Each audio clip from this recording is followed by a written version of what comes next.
जय गौ माता जय गोपाल। वीडियो का उद्देश्य भाई स्पष्ट है। वैदिक गौशाला से मैं अमित आर्य बात कर रहा हूँ। हमारी जो सरकार है उत्तर प्रदेश में, ये मेरठ में वैदिक गौशाला है वलीदपुर ग्राम में। भाई हम विशेषता गौ में बसते लक्ष्मी गाय पे काम कर रहे हैं, देसी गाय पे काम कर रहे हैं। और देसी गाय से किस तरीके से हमारी संस्कृति, किस तरीके से हमारा धर्म और किस तरीके से हमारी इकोनॉमी अर्थात अर्थव्यवस्था डिपेंड करती है।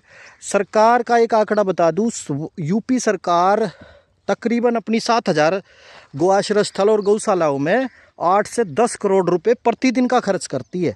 और उसके बाद भी उनकी गौशालाओं की स्थिति आप सब जानते हो। और यदि उसमें से हम कहें कि भाई 1% भी अगर हमें सहयोग या हम जैसों को आप सहयोग करें, 1 रुपये का हमारे को ना तो सरकार से सहयोग है ना न किसी से हमने दान लिया।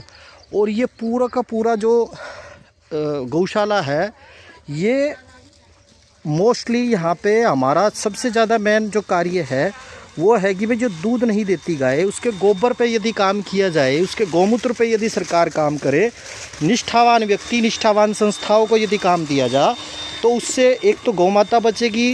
गौ माता के माध्यम से भाई हमारी जो महिला सशक्तिकरण की हम बात करते हैं, महिलाओं को जो काम है वो मिलेगा। और धरती बचेगी, पानी बचेगा, खेती बचेगी, नस्ल बचेगी, फसल बचेगी। लेकिन जब कहते नहीं, जब रक्षक ही भक्षक हो जा, तो भाई जब रक्षक भक्षक हो जाना फिर तो कुछ हो ही नहीं सकता।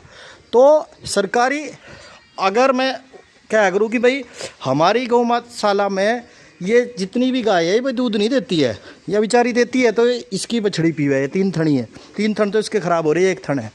और बाकी ये सारा सेवा है, इनके गोबर पे काम हो रहा है। गौ में बसते लक्ष्मी को हम सिद्ध करने के प्रयास में हमने ये गौशाला यहाँ पे खोली थी। और इसी दिशा में हम अनवरत काम भी कर रहे हैं। 1 रुपया, फिर दूसरी बात मैं कर दूँ, सरकार ने हमारे को किसी भी प्रकार का कोई सहयोग नहीं दिया। यदि हमारे को जितना मैं बताना कि 10 करोड़ रुपए प्रतिदिन का खर्च कर रहे हैं, और हमें तो कहेगी एक बार आप उस रूप में अगर सहयोग करें तो अलग ही बात हो। मेरा कहने का मतलब यह है कि गौशालाओं को आत्मनिर्भर बनाने का यदि कोई सबसे सर्वोत्तम कोई उपाय है तो वो यही है कि वहाँ पे उन गौशालाओं में महिला समूह को जोड़ दिया जाए। और भाई महिला समूह को ट्रेनिंग दी जाए किस तरीके से गाय के गोबर से क्या क्या उत्पाद बन सकते हैं, गौमूत्र से कैसे कैसे उत्पाद बन सकते हैं, ऐसे ही गौशालाओं में और क्या क्या हो सकता है। तो जैसे मेरा ऐसा मानना है, जिस तरीके से जैसे हम जो काम कर रहे हैं एग्री टूरिज्म के माध्यम से गौशाला में, बहुत बढ़िया हमारा जो वैदिक विलेज वाला कॉन्सेप्ट है वो स्टार्ट हो सके।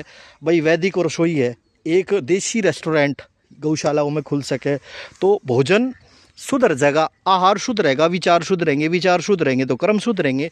ऐसे ही गाय के गोबर से ये नर्सरी का एक प्रोजेक्ट है।